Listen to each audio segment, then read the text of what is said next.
You're working 100, you'll get twice as much done in the course of a year as the other company. Depending upon how well you want to do, and particularly if you're starting a company, you need to work super hard. Let me take this second to introduce our commencement speaker. It truly is a privilege to have Elon Musk join us today. He doesn't need much of an introduction, but let me tell you a little bit about him. He grew up in South Africa, got his degrees from Wharton, he came to California, started a company, merged into a company, sold a company called PayPal. Some of you might use it. He then has gone on to become the CEO of Tesla Motors and the CEO of SpaceX. And in his mind, he has lots of brilliant ideas. I know it's truly an honor and a privilege to have him join us today, Mr. Elon Musk.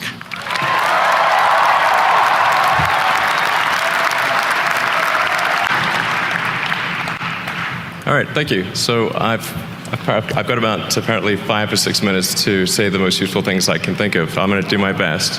And it was suggested that I distill things down to three items. I think I'll go with 4. I think these are pretty important ones.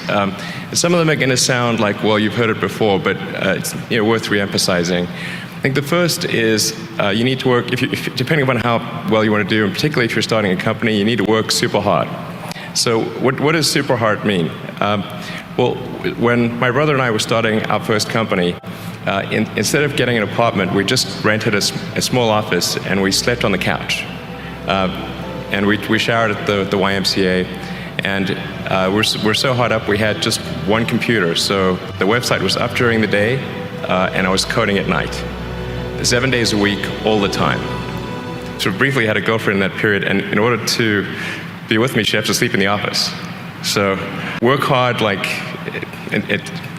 every waking hour. That's the thing I would say particularly if you're starting a company. And if you do simple math, say like, okay, if somebody else is working 50 hours and you're working 100, you'll get twice as much done in the course of a year as the other company.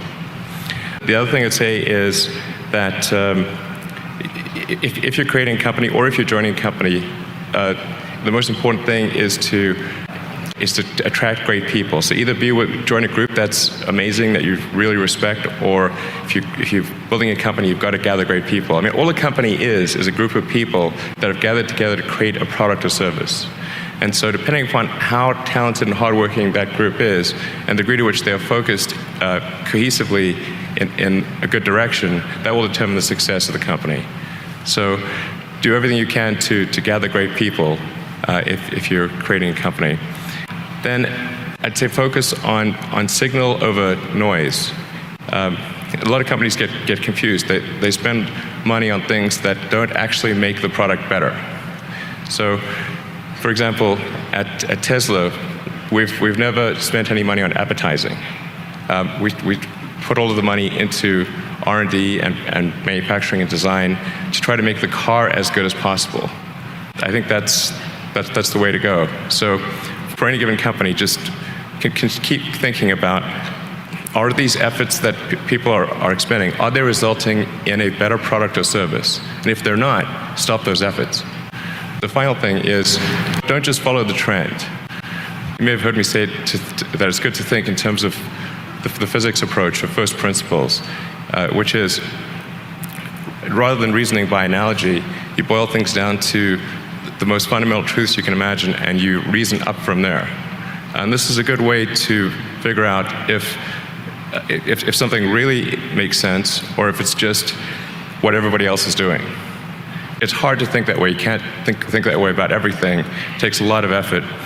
But if you're trying to do something new, it's the best way to think. Now is the time to take risk.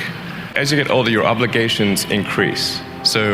And once you have a family, you start taking risk not just for yourself, but for your family as well. It gets much harder to do things that might not work out. So now is the time to do that before you have those obligations. So I would encourage you to take risks now. Do something bold.